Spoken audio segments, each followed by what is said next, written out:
The vacuum tube is the fundamental element in all modern communication devices. Long-distance telephone, public address system, electric phonograph, sound motion picture, radar, radio transmitter, and radio receiver. First, let us consider how a three-element vacuum tube, the triode, operates. A tungsten filament extends into a tube such as this. A cell supplies a current which heats the filament. When the filament gets hot enough, electrons are emitted. The electrons build up a space charge in the tube. As the charge builds up, electrons are repelled back to the filament, and finally as many return as leave. Now let us add a second element called the plate. Actually, the plate is a metallic cylinder surrounding the filament. The plate is connected to the positive side of a high-voltage battery. Since the plate has a positive charge with respect to the filament, electrons are attracted to the plate. A stream of electrons thus flows from the filament to the plate inside the tube, to the battery, and back to the filament. This is the plate circuit.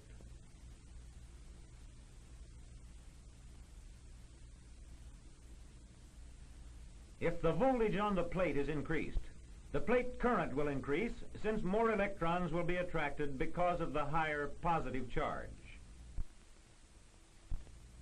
With ordinates representing voltage and current, we can trace a curve to show this relationship. Note the saturation point, beyond which there is no increase in the plate current, even when the voltage is increased. A third element of wire mesh, called the grid, is inserted between the filament and the plate. Now let us connect a battery in the grid circuit so that the grid can be given a large positive charge. The pull of this positive charge is added to that of the plate, and more current flows. Electrons moving from the filament to the plate pass through the spaces in the grid.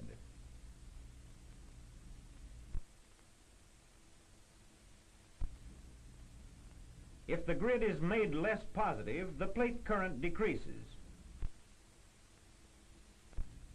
Even if the grid is made slightly negative, electrons can still flow from the filament to the plate.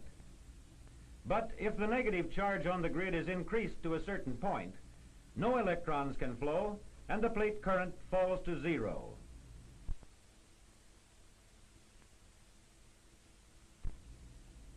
Thus, the amount of plate current flowing depends upon the kind and the amount of electrical charge on the grid. Now let us connect the grid and the filament to the secondary coil of a transformer, whose primary is connected to an aerial.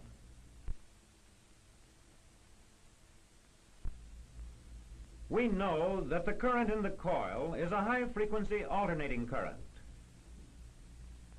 When electrons flow off the grid becomes more positive with respect to the filament. When the current reverses and electrons flow onto the grid becomes more negative. Thus, the charge on the grid will change at the same frequency as the radio frequency current. We have already seen that when the grid swings more positive, more plate current flows. And when the grid swings less positive, less plate current flows. The plate current, therefore, will rise and fall at the same rate as the radio frequency current in the grid circuit. Such a current is called a pulsating direct current.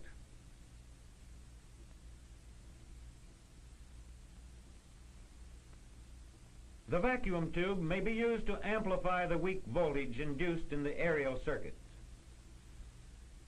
Its use as an amplifier is possible because a small change in the grid voltage brings about a large change in the amount of plate current. The grid, therefore, actually controls the powerful current generated by the high-voltage battery.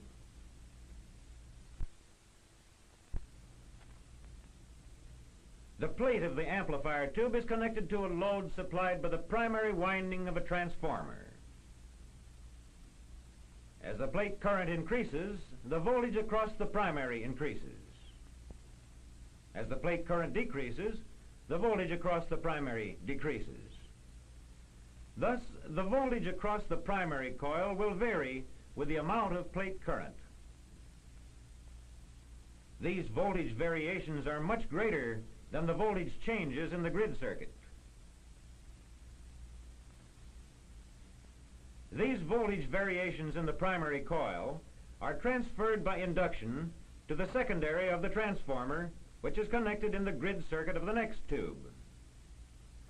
Thus, the small changes in voltage on the grid of the amplifying tube have brought about large variations in the voltage impressed upon the grid of the next tube. Thus, we can say that the tube has acted as an amplifier.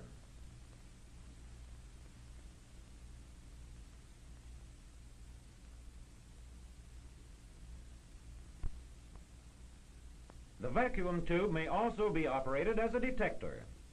When used for this purpose, the grid bias is adjusted so that the operating point of the tube is just below the straight portion or knee of the characteristic curve. As a result, the positive half cycle of the radio frequency current in the grid circuit is amplified much more than the negative half of the cycle.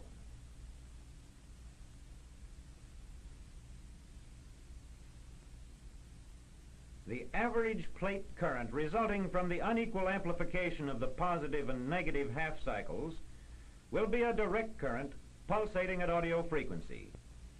Such a current will operate the earphones. Here is a diagram of a simple receiving set which uses a crystal as a detector. The vacuum tube is more efficient than a crystal because it also acts as an amplifier. If we wish a louder signal, we may add a radio frequency amplifier ahead of the detector. A still louder signal may be obtained by adding an audio amplifier after the detector. We can now use a loudspeaker instead of headphones.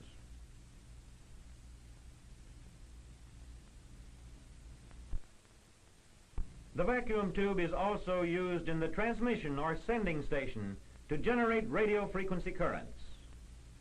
In a Tickler type oscillator, the grid circuit contains a coil and a variable condenser. The plate is connected through a coil, B battery, and a key to the filament circuit. When a current flows through the plate coil, the magnetic field of this coil sweeps across the grid coil and induces a voltage in it. This happens when the key is pressed. As the plate coil field builds up, electrons flow away from the grid. Thus, the grid becomes less negative and more plate current flows.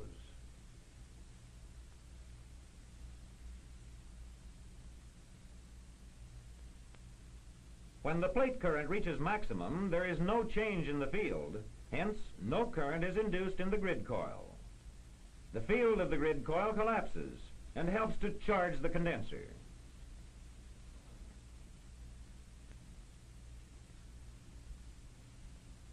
Now the condenser discharges, and the radio frequency current in the grid circuit changes direction. The grid becomes less positive, and this reduces the plate current. The collapsing field of the plate coil assists in building up the current in the grid circuit. As the grid reaches a high negative charge, the plate current is virtually cut off. The field of the grid coil collapses and charges the upper plate of the condenser. This completes the entire cycle. The frequency at which the current alternates is determined by the resonant frequency of the grid circuit, which may be controlled by a variable condenser. The current may alternate millions of times per second. Direct current from the B battery is thus changed to a high-frequency alternating current in the grid circuit.